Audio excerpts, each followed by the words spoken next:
Good afternoon. Welcome to Parenting While Black 2026. I see folks are coming in. I see you from New Jersey, Texas, West Virginia, Wisconsin. Welcome, welcome. Boston, Tulsa, welcome. Welcome, welcome, welcome. Parenting While Black 2026. Parenting While Black. Welcome, welcome, welcome. California, come on in. You are in store for a wonderful conversation today. Come on in from Georgia. I see you. Come on in. Welcome, welcome. My name is Dr. Kimya Barden. I'm your Parenting While Black host, and I'm so very excited for you to join our conversation today. Welcome. Welcome from my hometown, Chicago. Welcome, welcome, welcome. Welcome. Come on in.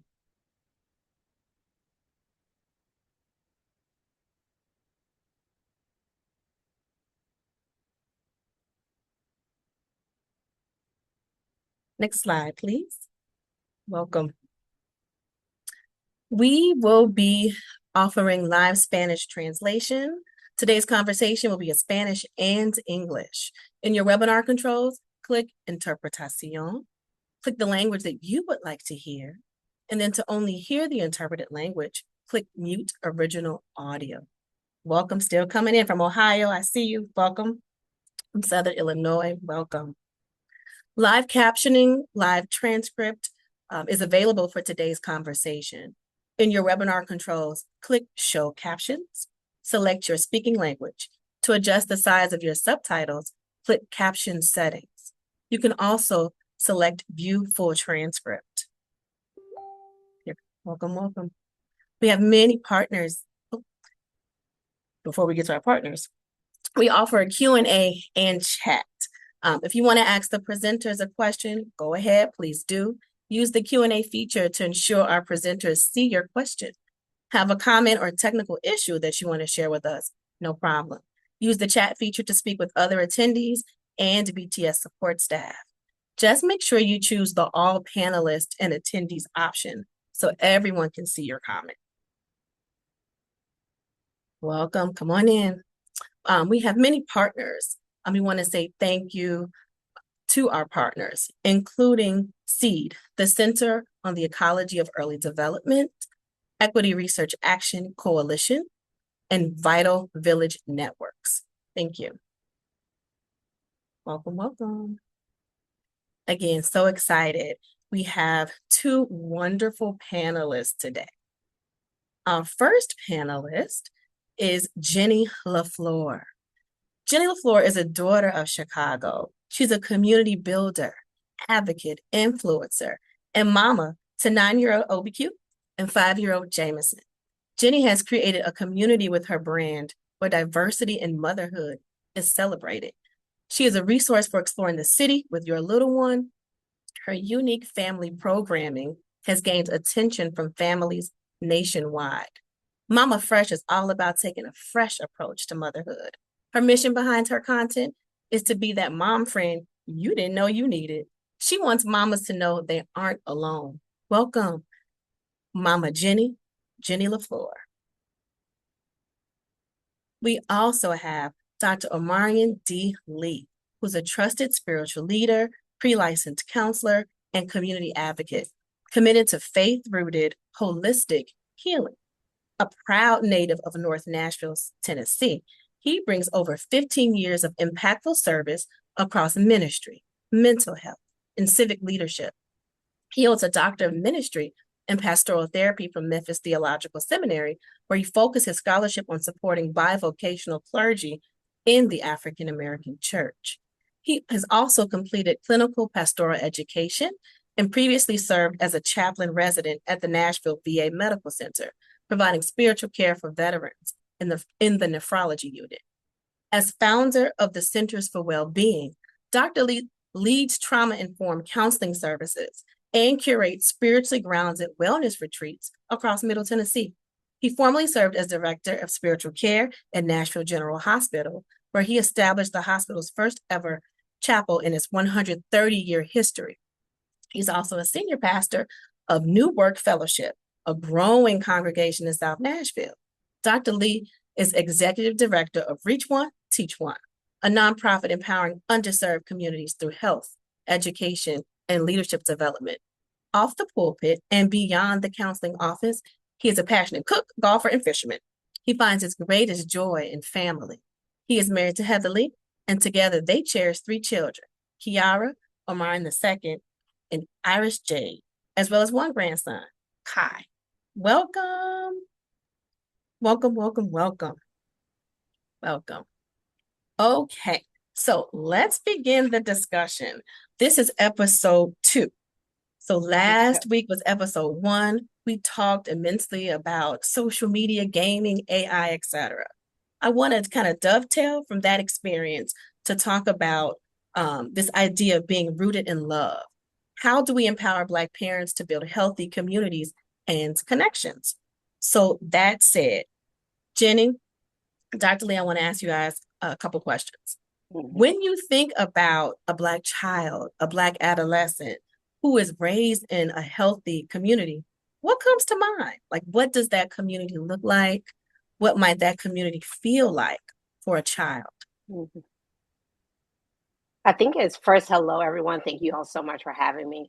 I think it's important that we remember that community, both birth and chosen, has always been important to Black families surviving and thriving.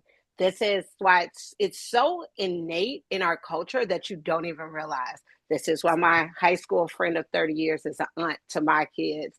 And that's why her kids are my kids' cousins. And this is just all because of community.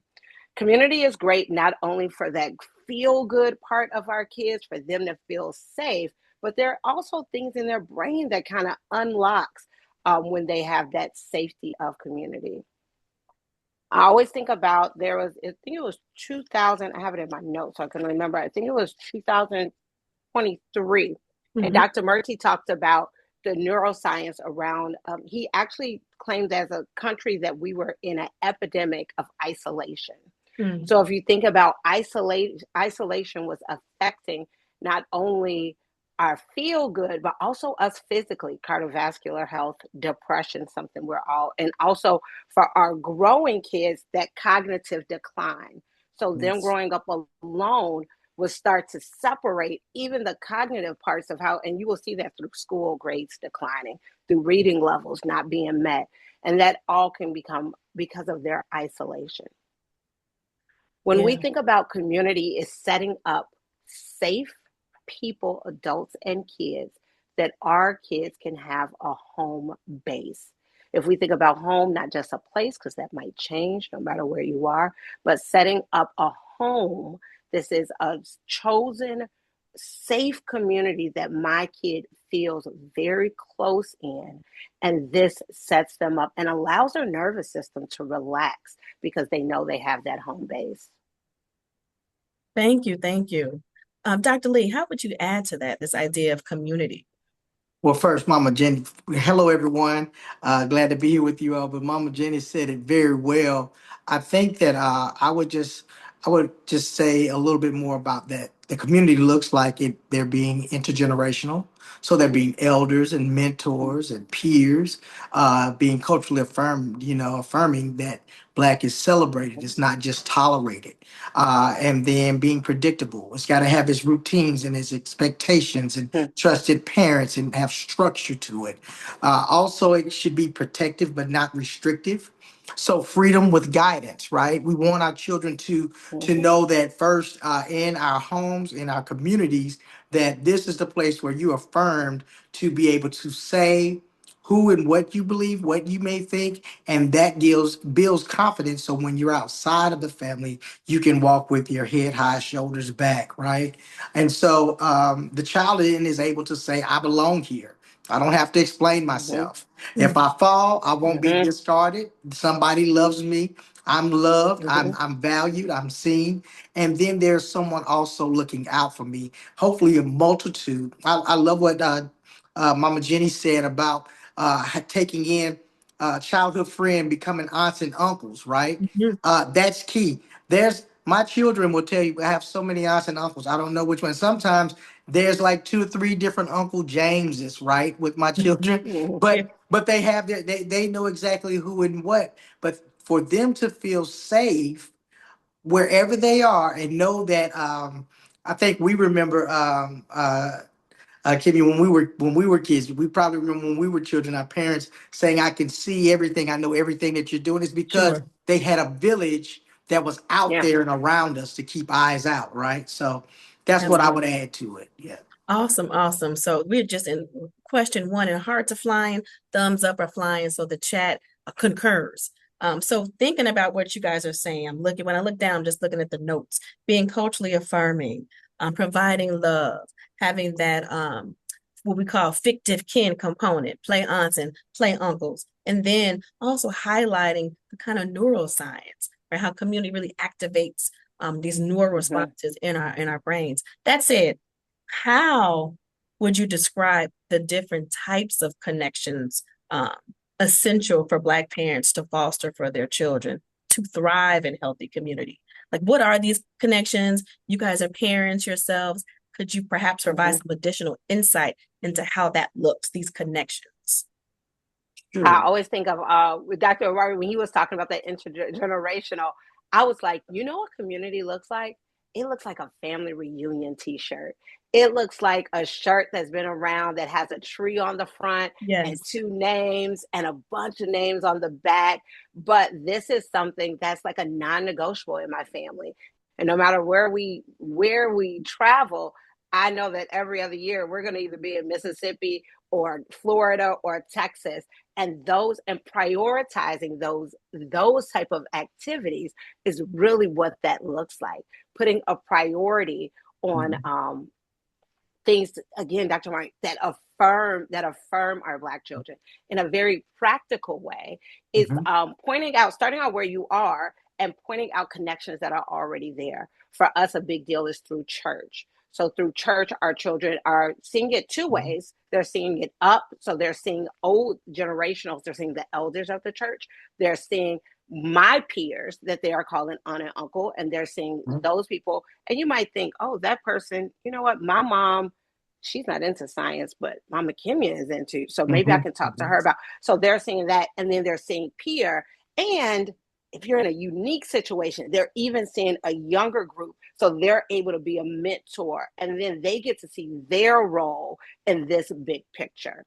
So those are examples of things that are already existing, but highlighting those and prioritizing those in your family. And if you're not gifted, where it's like this is not naturally occurring, you want to curate this just like you would curate any other part of your life to make sure that this shows up in your own family values. Yeah, you took me back, Mama Jenny. I actually had that shirt. It was the Cole family and the Barton family. Mm-hmm. The shirt was yellow, a little bit tattered, and now I don't know where that shirt is. So I'm wondering, right, how we can keep that, particularly in 2026, these intergenerational connections. Dr. Omari and Dr. Lee, how would you add to that as well? I would say that we look at maybe four different areas of that connection, right? So I'd spell it out, and if we had to lay out some pillars and we look at it, one is a spiritual connection, and that spiritual connection. Me being a pastor, first I would say that, right? People would think Sure. that, but what I'm saying to that also is not just in a Judeo-Christian setting, but in a spiritual connection, that because in this house of worship, in this place where we identify, this is where I get to learn who I am and how I'm seen in the eyes of the Creator, how others are seen and we operate, what matters, and then what I do when no one's watching. So back again to that, parents are like, we're all seeing, we know everything you do, but also looking at that my name matters, what I say and do matters, the people around me, they're paying attention and they're keeping account. Mm-hmm. So now this spiritual connection gives the teens a moral compass before the world hands them this price tag that everything has to be done as an associated with a transactional relationship, right?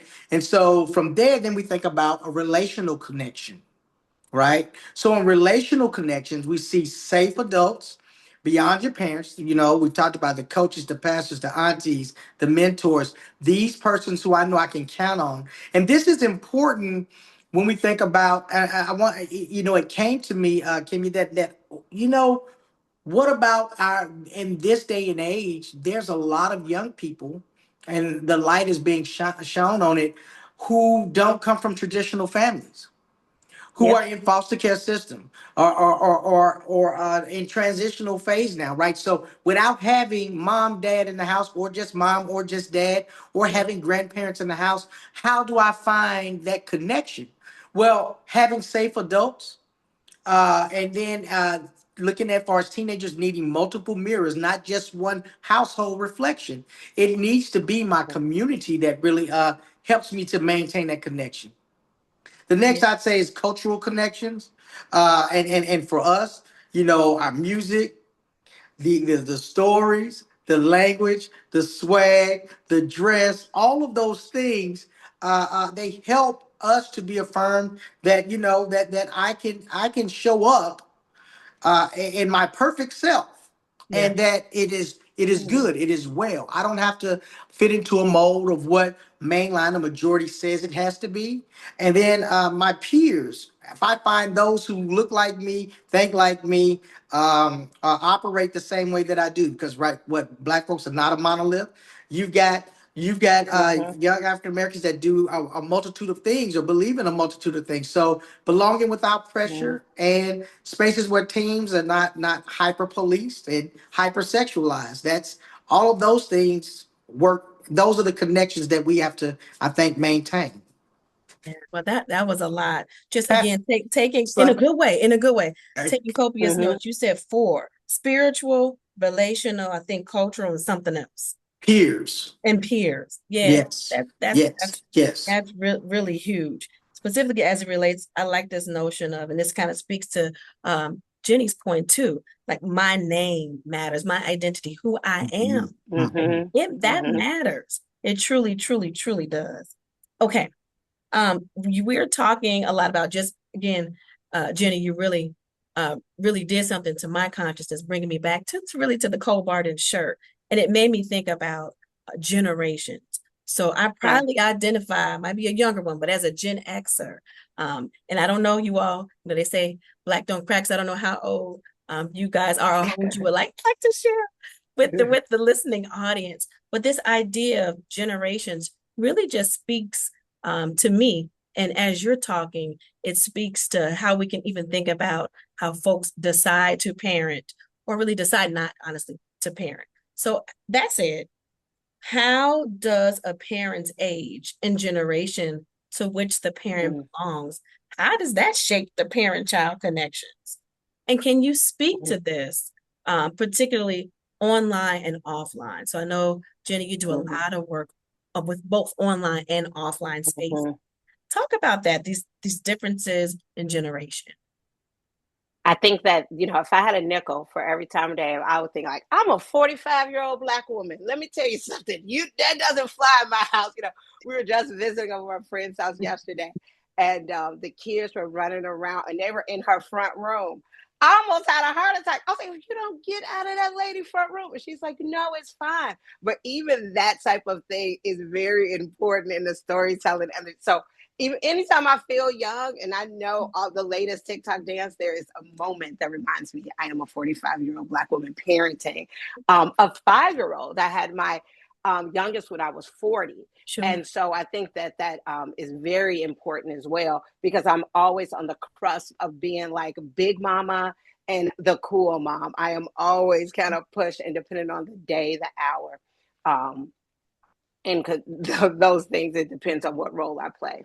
I think because of my work, I am very tapped into the online presence and the different generational, I guess, issues or conversations that our kids might have. I think that we have to, there's so much instinct that rolls up in us to be like, I would never, back in my day, all of these things. And you have to remember, back in your day, you could buy a home for $45,000 in a neighborhood where you had a big backyard and the kids can ride Mhm. outside.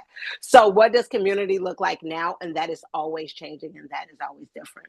What is passed around, and we can call this generational trauma or whatever that feels like, Mm-hmm. from my grandfather to my dad, in that area, being my father grew up in Jim Crow. So if it's in the South of Mississippi, safety was a concern. So how they parent was very strict, and how discipline was done, because it literally could be life or death. So then you have my father parenting me on the west side of Chicago in the 80s. And he is breaking some of those chains, but also feeling something new. But safety is still that concern. So if you think about how we are parenting our children and what is this new online thing, that root that my grandmother had with my daddy is still there. I want to keep my child safe. And what's scary about this is I know what a man looks like in a black mask, but I don't know what someone looks like that's a predator looking out to harm my children online. So that's that scary part. It's rooted in the same thing to keep our children safe, but that changes because if I'm just speaking in a vulnerable state, technology is moving faster than my brain is. So there's an unknown out there that also gives me that back and forth. And sometimes you say, and I don't want you to have no parts of it. I don't understand it, so I don't want you to be into it. Justice society and where we're going as a system, that's not realistic, that they have to be part of it. So this is where we talk about healthy boundaries, and what it's going to take is understanding from them, and it's going to take a little escalation of knowledge from you, because you have to make it a priority to figure out what is happening, what is online, what is the thing to make. And what that does is you increase your knowledge, it increases your confidence. And so you're able to say, yes, you can play that game, but because you read an article or you simply Googled it or you spoke with another peer that might be feeling the same, I know that there are some parent controls that I can tap into. So log into your account and let me see your settings. Just that conversation opens up a whole conversation. There's a doctor, her name is Anne Louise Lockhart. She has a book called The Teen I Have. And she talks about love the teen you have. And she talks about getting down to the root of the social connections and using that root to depend on how you parent through this age of technology. Thank you. Thank you. Dr. Lee? Yeah, I think everything that Mama Jenny said is great. I have great trepidation though with online, with that work, right? Because I'm just, I don't know how to shield. So for all of you all that are listening to this, I'm a real gas and brake person. It's either I'm all the way in or I'm all the way out, right? And so my children, so I have three of them, a 30-year-old, a 16-year-old, and a 13-year-old. And so it's parenting in different stages. But one thing that I learned from each of them is that when I see that they're capable for something, I'm willing to give them a little bit more because I want them to learn as much here and feel comfortable with asking all of those questions here than finding out from their friends or finding out from the community or from someplace and then not being open to share that with me or their mother. And so with my wife. So I make sure that we're doing those things. So like most recently, so our 30-year-old, there was a time when we became parents and we were parenting as a teenager, things were starting to happen online. And she was making friends with people out of state. And so parenting a girl, probably a little bias on my side, we were like, no, you don't need to be friends with these people. They can harm you. We don't know them, all of this stuff, right? And so we squelched it there. Now, with our son, who's 16, he's making friends with persons that are across the world on the continent of Africa. I'm like, what are these phone calls, right? So the way in dealing with that, I was like, well, this is what we'll do. Seeing how you made these charges, what I need you to do is now to pay for those charges. So now he can evaluate whether or not that friendship is something that he wants to maintain or continue, right? But helping them to think about really, the difference between, for me, being online or being offline in person, um, really evaluate the difference between friends, associates, colleagues, or persons that are your peers, and helping them to really line those or tease those things out is what's important, because how you call and what you call something is how you really engage it, right? So that's where, really trying to help them tease that, because when we were kids, I know when I was a kid, it was, I keep putting y'all into my situation, okay? When I was a It's okay. kid, my mama would tell me, I'm not one of your little friends. And then also would say, those everybody that you hang with is not your friend, and so having them to look up and define friend, associate, colleague, or comrade, all of those things, so that they could properly introduce or properly express. Because when you tell me that this is your boyfriend or that this is your girlfriend, well, then they have a different a level of standing, if you will, in our social constructs, right? And so you tell me this is your best friend, well, then that person holds a different place in our family circle, right? And so helping them to define that so that they don't set inappropriate expectations on people, and they don't allow themselves to be placed into inappropriate situations, which with teenagers, that rarely turns out like I want it to. Yeah, yeah. This is Dr. I want to say real quick that I am cracking up at Dr. Lee, who is on a call right now with 400 people from all across the world, being like, "I really do online like that, brother. You are online. We are the online No, right now." I'm sorry. So No, I Fair do. yeah, point. so no, I just love this because it's a great example of how we can use that thread to tie with our kids. Like, you know what? Even the people that are on here talking to their teens, like, you know what? I was on a line and there was someone on there from Colombia. Like, how crazy! And your teen is like, that's what I've been trying to tell you in my, you know what I mean, in my D&D chat. My best friend is from, even small things like, and even say you're like, I thought it was cool, but I still don't know I'm dealing with all this. That opens up a conversation. So my smile, I was just like the Cheshire cat over here. Everything he was saying is like, I don't know that. And then he was like, calling people your friends. We had one warm-up call. Dr. Lee's like, I gotta come to Chicago and hang out with y'all. So it's all of these things. I think that it's like using real life situations. And it Yeah. can, we're closer than we think. That's just the only Right. thing I was Right. there to say. Jenny, you're And, calling Dr. Lee out. It yeah, sounds yeah, I, right, right. and And I all love I'm saying, in a good legit, way. all In I'm a it. saying good to Yes, way. that that's is the that point. I let the missus deal with, setting up parental controls and do all of that. I do my own line, Mhm. but I don't know how to, because I'm gonna shut it all the way down. No, you don't Yeah, have no friends Mhm. over there. yeah, You don't know them people. Yeah, yeah. I love yeah. it. It sounds like we're all Mm-hmm. doing it, even if we're not perhaps conscious, aware, or accepting that Mhm. we are doing it, just living in this world, which we Mhm. navigate both digitally, which is Yes. what we're doing now, to your point, Jenny, digitally, but also in this kind of offline. I used to say real world, but that is also just this kind of subjective construct. But again, we're navigating life in different realities in ways that our children are. I'm going to just look at the chat briefly before we go on to the final few questions. One participant said the differences in generations do matter. I'm 67 years Mm-hmm. old, and how I was raised does not work with children now. Children now are very Mm-hmm. independent and have very strong minds and opinions. We were seen but not heard. But children now are outside. So again, thinking about how not just parents, but even grandparents, right? Sometimes even great grandparents Yes. have to navigate these generational differences, adding the layer of not just generation or age, but also technology. Okay.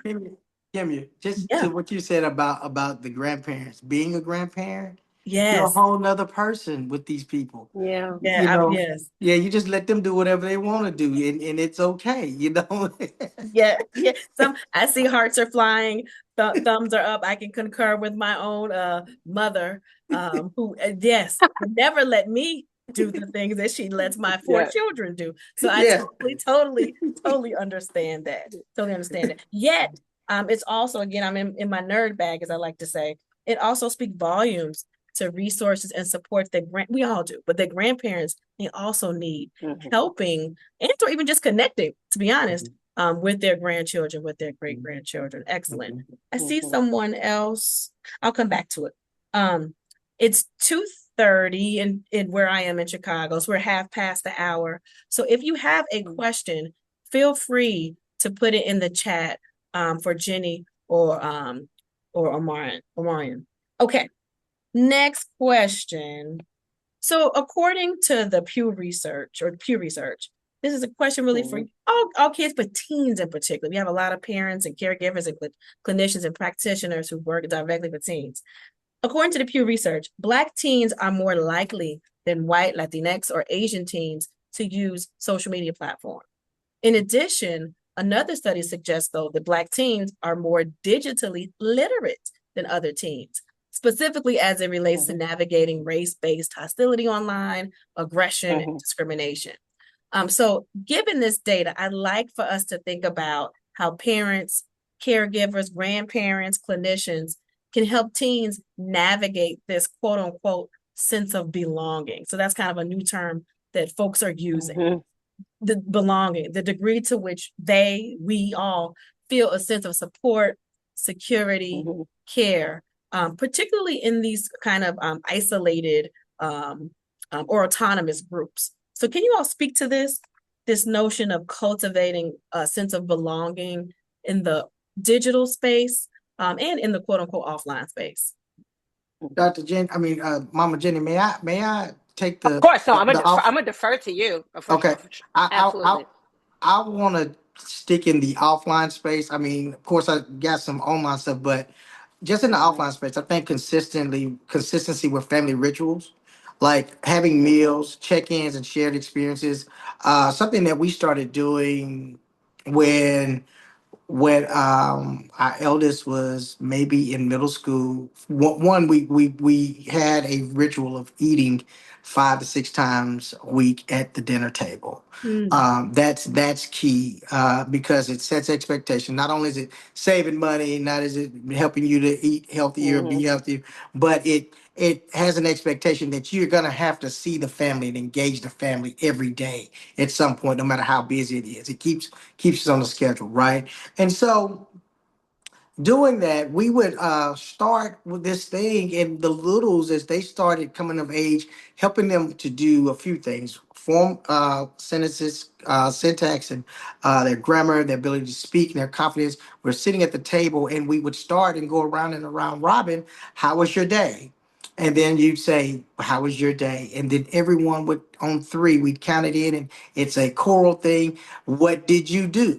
And so now everyone is sitting and everyone's looking at you, engaged and listening to you in your moment. Maybe no one else listened to you all day or engaged you at Yeah. all, but your family is engaging you, and you talk about your day. You go through the day, everything that happened from sun up to sundown, and it's causing you to recount situations, how you felt, what you thought about all of this, and then find the moments of gratitude, right? So doing that is something that we've done in our family to be very intentional about it. And now, as the older two was sweet when they were little, we really didn't pay attention to the elders then about not wanting to do it. But now it's like pulling teeth to get teenagers to the table again to do those things.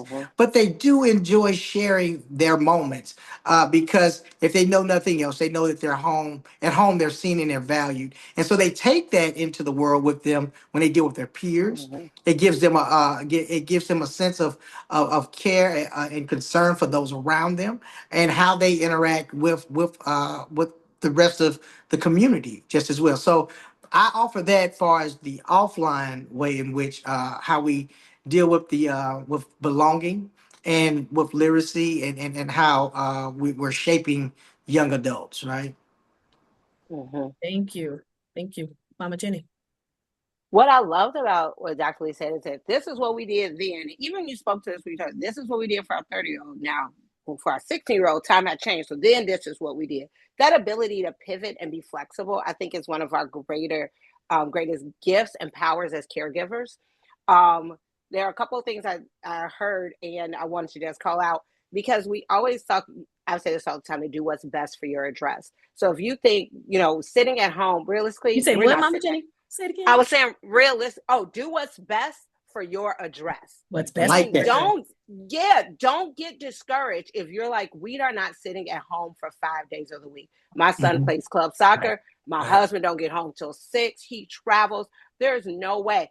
But what I can do is build in some type of one moment. What I heard is there is something in that predictability, something that they can experience. So figure out what that looks like for your home and worry about rolling that part in. Don't worry about how it looks, but rolling that part in. There's something, Dr. Kimya, you said earlier. You said, I used to call this the real world, but I don't do that anymore because it's that part is real as well. And that just reminded me of the importance of language and how we validate things and the choices that we use for things. So if you're having conversation, is really, if you're having conversations around online communities, something Dr. Lee said earlier is that we are not all a monolith. It's important that our kids have different mirrors. Sometimes, and this is just with me growing up on the west side of Chicago, that was limited due to location. So where I lived, it did kind of look like the same thing. My mom was an accountant. I wasn't that type of Black woman that wore shoulder pads. It was really good at math. I went to a school where I was othered because I was in a gifted class. It was only 9 Black kids in my grade. The teachers, I only had one Black teacher my whole time there. So I didn't see a mirror there. That didn't happen until high school, until 14, luckily for me. But our kids are somehow getting to see that earlier. Sure. So we used to think about those like nerdy Black kids or weird or all of these words with negative connotations. I try to use quirky around my Black paramour, Imagine Dragons, wide leg cargo pants wearing Black boy. But you think about that word, and through communities online, he sometimes can maybe feel less alone because he see other people that look like him, that feel like him, that have the same interests because of these, but at his age, heavily monitored groups. So I think it's important that we can see the positive into that. And as you lead with curiosity, what are you getting at? Tell me some things that this group is providing you. Tell me some things about how do you feel when you don't have to, because to me, you got to explain what this card means and what this dance is and what that. But when you say that one term and everybody in that group gets it, how does that feel? So realizing that we're using words to validate that behavior, this is the real life. That's not the real life. That is their real life as well. Absolutely. So using those words around and being very cautious, you doing the work for us as well around the conversations with that. Yeah, that's huge because it's really a paradigm shift for parents and for grandparents and great grandparents, aunts, uncles, etc., as we collectively raise our children. And then it does require us to be present and kind of truly lock in, right? Which means to listen and to try to understand where they're coming from. Okay, you all's responses and comments have the chat ablaze again. I have a couple questions from the attendees. Here's the first one. My 14-year-old son is so resistant to sharing his online information. How should I navigate this? So resistant, teenager resistant, but the parent is like, I'm trying to listen to you all's advice. And how should this person navigate this? Well, go ahead, Dr. Go ahead. Yeah. And this is the way that I would do that. And if I'm paying this phone bill, if I'm paying for that access, we'd have a real conversation. So it's a matter of fact. Well, let's just use the most recent conversation as I was talking about the friend in Africa that we had that our son had, and which I wanted to see the innocence in it. Because they'd met online gaming or something or what have you, and there had just been some phone calls or exchange. But the issue it became, well, why is the phone bill so high? And for him, it was he didn't understand that this had happened. So instead of taking his phone or really giving him the nth degree, I think I grew up in a generation that where if I tried to have too much privacy, my mother would take my door off my hinges, right? So not doing that type of thing, but saying, okay, this is where these things are practical and this is what this really affects. So these are the charges that you racked up without you didn't ask me if you could do this. You Sure. didn't check with me. You were just doing something, and now this is the outcome. So that you know that there's real repercussions to the Yeah. things in which that you decide to do. Here's your portion of the bill for this month, and I know that you have Mm-hmm. resources, so you can quickly bring those back to me, and all is good. So you can. I would encourage you not to continue to do things like I won't do that again. But the lesson was learned because he had to exchange something that he had worked hard Mm. for a mistake. So to create an opportunity to have dialogue, right? So now before he prepares to make another international call or any of those things, we'd have those discussions. What does that look like when you're talking with your child and you're saying to them, "Hey, I need for you to share with me what's going on your social media." Mm-hmm.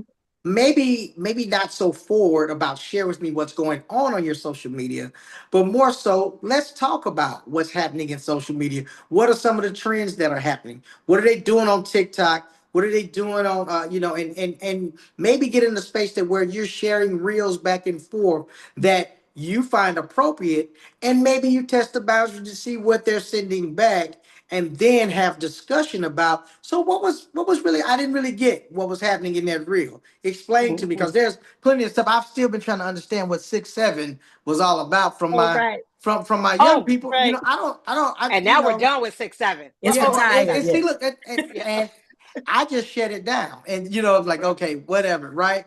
So I think approach it less from generation X, getting our doors removed or Sure. the sheets ripped off of you because you left dishes in the sink in the middle of the night, to more of, okay, this is what's happening. Show me this is what I see happening, and tell me, is this what you're engaging, or and allow them to ease into it, because when they feel what I've learned with my children directly, when they feel that I may not approve of what they're doing, then they're less apropos to share with me what's going on.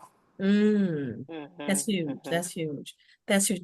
Mama Jenny, I have another question, maybe for a younger audience. That's huge. Thanks for sharing, I Dr. Mark. have one thing Oh, I do sure. want to say to one thing Sure, I sure, do sure. want to say to that caregiver, or that to the mom of that, to that 14-year-old.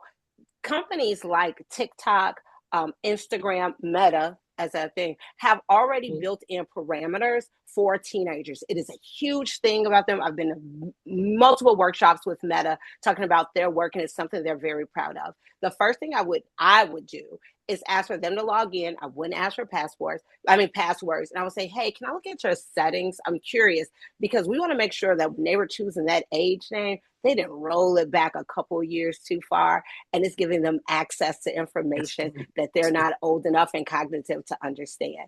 If he's 14 and he's so protective already, that means he's had experience in this. TikTok, you have to be 13, and Instagram at 13 and 14, you should still be in an Instagram teen account, which is not the same thing as an Instagram account. It has to be linked up to a caregiver. So the first thing I would do is just hop in with those settings and make sure that it is to their birth date might be right, but that year might be wrong. And like, you know what, you just scrolled a little bit too far. Let's adjust it. And that could just narrow and use all the technology and all the work that companies are using. And it'll put those in then. And guess what? I'm not the bad guy, boo. That's just the day. They don't let you do that. That's just part of what's built in for that. Yeah. You know what I like about both of you all's responses is I see folks giving the hearts and the thumbs up. It's almost like you're meeting your children where they are without being Mm-hmm. accusatory in your language, but really just kind of checking in and seeing what's going on in your world. So kind of Mm-hmm. normalizing that children, teens are accessing digital spaces, but also being curious and also witty, I would say, enough, right? To kind of get in there without to use your language, Dr. Omar, without being so offensive as some of perhaps our parents and or grandparents, some of them may have done, in the spirit of just being the best parents that they also knew how to do. Okay, Mhm. couple more. Oh, it's 2:44. Okay, the chat is ablazing. Let me go to this question. Um, for 3-year-olds, we talked about teens. For a 3-year-old Mm-hmm. just starting to interact with screens, right? Because the data is crystal clear. Children are using screens at younger ages, whether their Mm-hmm. own personal screen or their parents' cell phones. How can parents ensure content reflects positive Black representation without overexposing them to digital media. So how can Mhm. parents ensure content reflects positive Black representation without exposing our babies, our toddlers, to digital media? Something, this might not be a popular answer because it is uncomfortable and it is not convenient. My 5-year-old does have his own iPad. That's just the world that we're living in. He's not allowed to use headphones with his iPad. I need to, which is for a neurospicy sister like myself, who has sensory overload with a lot of words, it is not the most convenient, but it is, I do not, I need to hear everything that he's watching. If there is something that he's interested in, he oversees his brothers. A lot of those, even if you're on kids, YouTube kids, sometimes I'm not even super comfortable with everything that comes through. But if there's an app, like right now, my 5-year-old is very into planets. He wanted to go on YouTube Kids so he can watch more planet videos. I looked, and the channel he was watching, Kids Learning To, has their own app. So I downloaded that app. It cost me, nope, that one was free. You have to pay for kind of more access, but it was free.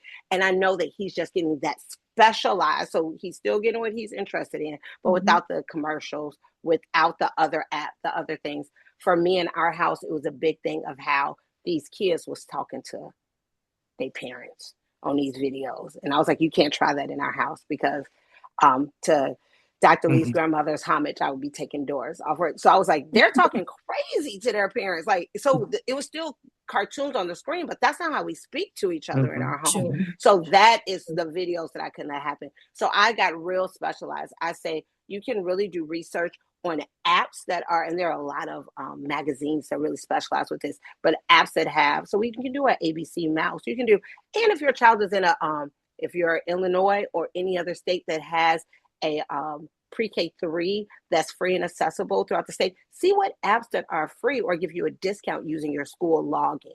So that kind of can take and some of the costs away from those apps that might cost a few bucks as well.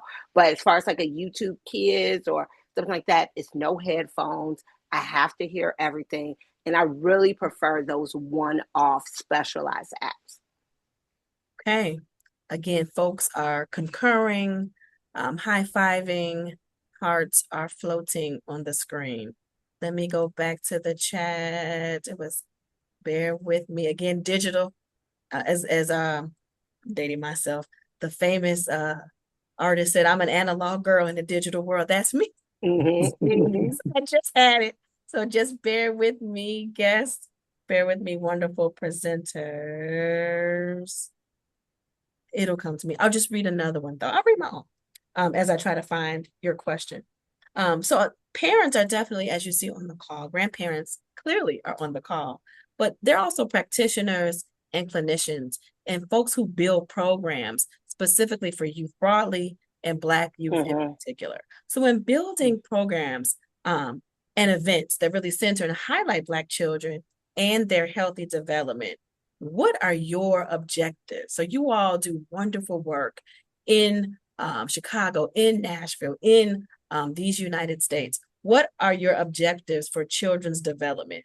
Specifically, what skills would you like children to acquire to ensure they grow, really to be, Black healthy adults? Yeah, for me, it's really about um, knowing who you are, and you learn that by being with the people who model that for you, with your family. Whether it's it's funny, Iris and I were just having a conversation that about blood relation versus familial relation, or just what being related is about. And of course, for us, and teaching it in Christendom, that the blood relation could be somebody that is not of your same tribe or familial tribe. Sure. It's that you share that linkage through Christ, right? So, we have the adage that all skin folks ain't kin folks. So we think about it from a place of those who best model the ideals. So I think helping our children, helping them to recognize that you have a divine purpose and who you are, and how you've been created. And so helping them to know that know where they are and where they come from, those types of things, and constantly telling them that, lining out the lineage of whether it's direct family relationship or it's the cultural relationship. Yeah. Those things help to build them up so that they become at some point unshakable, and Mm-hmm. that they speak and they walk with confidence. How that's done or modeled and lived out is in the things I've talked about, how we gather around table or how we spend time together, doing events or in the household or with the family, or then how we spend time with each other in worship, and for us particularly in church setting. Those Easter speeches are amazing. I'm telling you, once you get past the embarrassment of standing there trying to get those two lines out, you have that confidence of being able to speak or get up to read Sure. scripture, and being able to be a part of Bible quiz ball. And forgive me for those that may not align with my doctrine or what have you, but I'm saying wherever that space is where you find and form community in that, when Mm-hmm. you pour that and you enrich that in your children, you give them something that they look forward to. So when they become of age, sometimes middle school, definitely high school, they grab hold of those things and they begin to model it whether you're present or not, and they take pride in that, right? At the risk of going on a rant, Kimmy, I'm gonna stop right there. That was, again, you all are just taking me back. Like, I remember being in spiritual spaces as a young person. And I think, you know, that those moments really gave me confidence to engage in public speaking. What about you, Mm-hmm. Mama Jenny? Like, can you speak to this notion of what it is in terms of programming? What do you hope to achieve? Children Mm-hmm. broadly, but Black children in particular, what they should Mm-hmm. they will develop.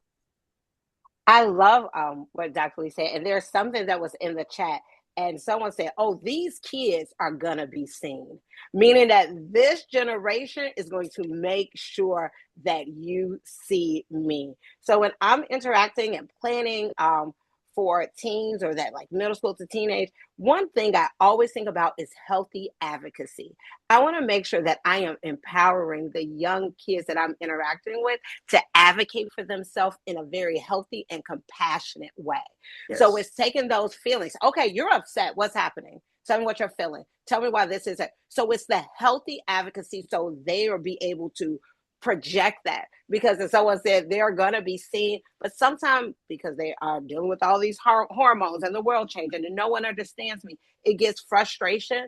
And then they're like, no one listens to me. It's like, baby, you ain't said a word. I'm still standing here ready to hear, but you haven't said anything. So so them to be able to help me in a healthy way to advocate for themselves.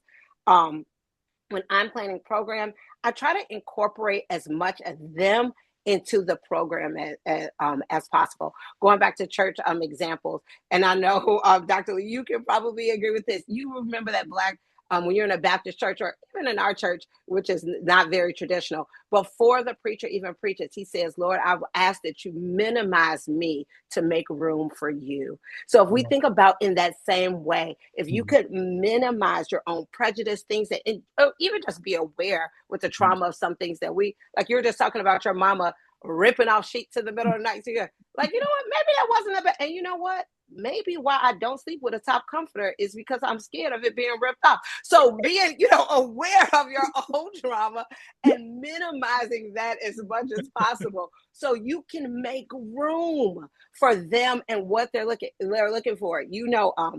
I am the children's leader at our church, and believe me, we were saying they read from Psalm 6-7 at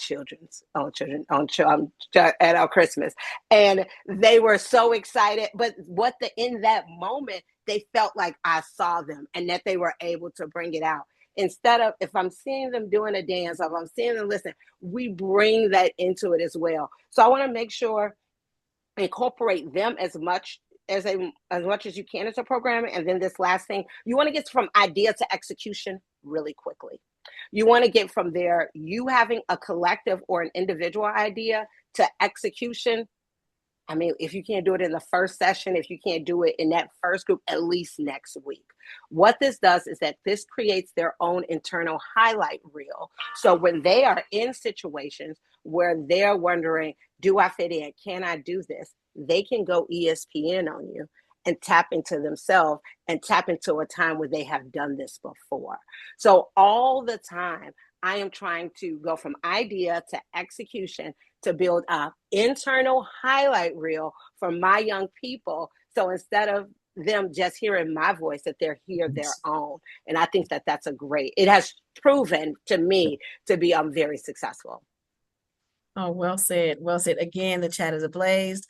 Folks are sending hearts, uber hearts. We have maybe 5 more minutes. So I'm going to tap into the chat since we're talking about spirituality. One participant asks, how do we parent without constantly being judged in this world where outside sources have such a big impact? How do we parent without constantly being judged in this world where outside sources, they just have such a huge impact? You say? I'd say to that, I could care less what the outside world has to say about the people who bear my last name that I have to ensure become productive members of community. Um, I think I was sharing with you, you ladies last when we last talked about I allow my children to listen to lyrics that may be explicit or may not be appreciated in other spaces or by others, right? I've even had people to say to me, "You shouldn't let your children do that." I said, "But my child reads on a eighth grade level and is in the sixth grade. My child asks thought-provoking questions and they write and they engage. They also know a whole wealth of everything, right? So when they're listening to it and they're able to put it in proper context for what we're talking about, I think I was telling you all a story about how my son and my daughter, the younger ones, we were in the car and I was explaining to them about allegories and about it being a story within a story and how that works out.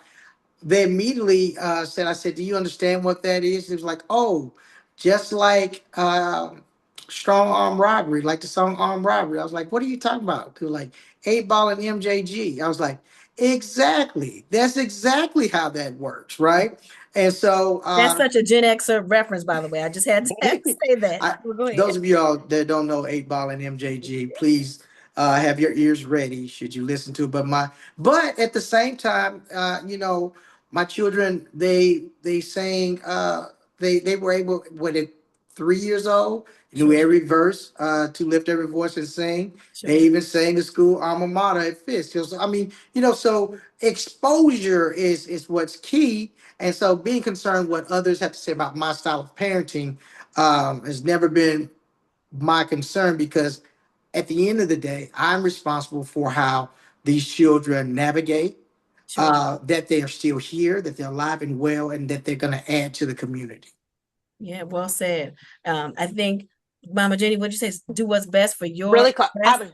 for your best choice. Yeah. Yes, I think please. really quickly, I want to, and this answer sometimes makes us uncomfortable, but you want to understand that you have to be open to science based changes that have happened. When we know better, we do better. We know That's right. that this, and especially Black folks, we know this. So I just was looking it up. A great example is when our mama put us to bed, she put us on our stomach. That's how we slept. That's how we do this. In 1992, the Pediatric Society say that kids, you put them back to sleep. Now they found, and you say that didn't work in our house. That's why your auntie was a little crazy because your little cousin passed away in their sleep to see us and she never got over it. The thing is, when science is better, we know how to do better. We think in 2006, they said that Pluto wasn't a planet anymore. But if you stay antiquated, you would say there's 9, but not 8. That's my child because he's very into planets. So sometimes science does move in a way that there are different ways to do things. But if there are anecdotal judgments, things that don't approve, or cultural things that don't align with your home, then that's when you have to have a strong understanding in where you are. But if there are some things that have moved on, where you say whooping is not the best, even though that's how you grow up, I choose not to raise my kids like that. So it's some things that have you can be open, but when it comes to most things, I agree with Dr. Lee that you mind what's best for your address. Awesome. Awesome. On that note, we have another minute, maybe 10 seconds or left, given the theme of this discussion, Rooted in Love. Takeaways, 10 seconds. Dr. Lee? Yeah, I would say that when Black children are surrounded by connection, meaning, and Mhm. care, they don't just survive the world, they shape it. Hmm. That's what I would leave you with. Awesome. Jenny? The leading with love, let love be an action word. Let love be, and sometimes even when your kids cannot hear you, they can Mhm. always see you. So Mhm. treat our children with love. Be open to it as yourself. And this is, I would not be myself if I did not say this. Make sure that you are loving yourself. You were never meant to pour from the emptiness that is in your cup. Dr. Lee, you can say to this, you are supposed to, God always wants us to pour from overflow. So before you are very upset, if you're offended out, you're dealing with this, is check your own nervous system. How was your sleep? When's the last time you got some water? And buy yourself some vitamins. So love yourself. And that is often transmitted to our children as well. That's huge. Thank you. Thank you so much, Dr. Marion Lee. Mama Jenny LaFleur, thank you. This has been awesome, awesome. And thank you, wonderful attendees. We will see you not next week, but February 23rd with our episode 3, Not finished. Flying Through This, Afrofuturism as a Space for Black Parental Socialization. You don't want to miss it. I'll see you guys in a couple of weeks again. Thanks, everybody. Take care.